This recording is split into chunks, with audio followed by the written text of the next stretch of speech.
He demonstrated his love. He proved his love on the cross. సిలువను చూసిన ప్రతిసారి సిలువను ఆరాధించమని నేను చెప్పట్లేదు.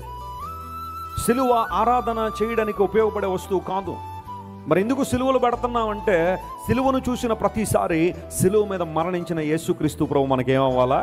జ్ఞాపకంలోకి రావాలి. ప్రభువా, నా స్థానం అది, వాస్తవానికి నాకు బదులుగా నువ్వు నా స్థానాన్ని కోరుకున్నావు ప్రభువా, నీకు వందనాలు లేదా నీ కృతజ్ఞతలని మనస్ఫూర్తిగా దేవునికి కృతజ్ఞతలు చెల్లించినట్టుగానే సిలువలు పెడుతున్నాం. కానీ నువ్వు సిలువ ముందు పొర్లు దండాలు పెట్టేసి, కొబ్బరికాయలు కొట్టేసి, పూల దండలు వేసేసి, అగరబత్తులు తిప్పేసి రకరకాల పనులు చేస్తావని కాదు.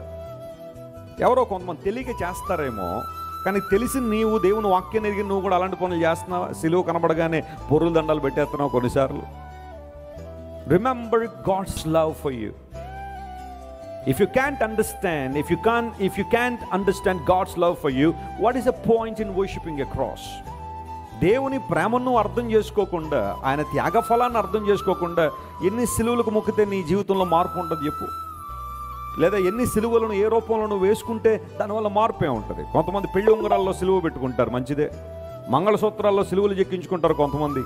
ఎందుకంటే వాళ్ళు ఏవో చెక్కిస్తారని, మనం క్రైస్తవులం కదండి, మనం సిలువలకు ప్రాధాన్యత ఇవ్వాలండి. లేదా ఇంటి మీద సిలువలు, గేట్లో సిలువలు, ఆ కిటికీ ఆ చట్రాల్లో సిలువలు పెట్టుకునేవాళ్ళు చాలామంది ఉంటారు. కానీ ఏంటి సిలువ మనకు నేర్పించే వాక్యం ఏంటి?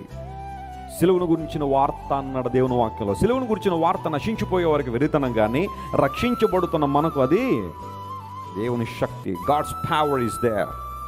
When you remember cross of Jesus, God will unleash his power into you. దేవుని సిలువను జ్ఞాపకం చేసుకుని, ఆయన ప్రేమను జ్ఞాపకం చేసుకున్నప్పుడు దేవుని శక్తి అనే ప్రభావం నీలోనికి విడుదలవుతుంటుంది. అందును బట్టే బైబిల్ గ్రంథంలో యేసు ప్రభు ఏ పని చేసినా దాని వెనకాల అద్భుతమైన ప్రేమ ఉంది అనే విషయాన్ని మనం ఎప్పుడు మర్చిపోకూడదు.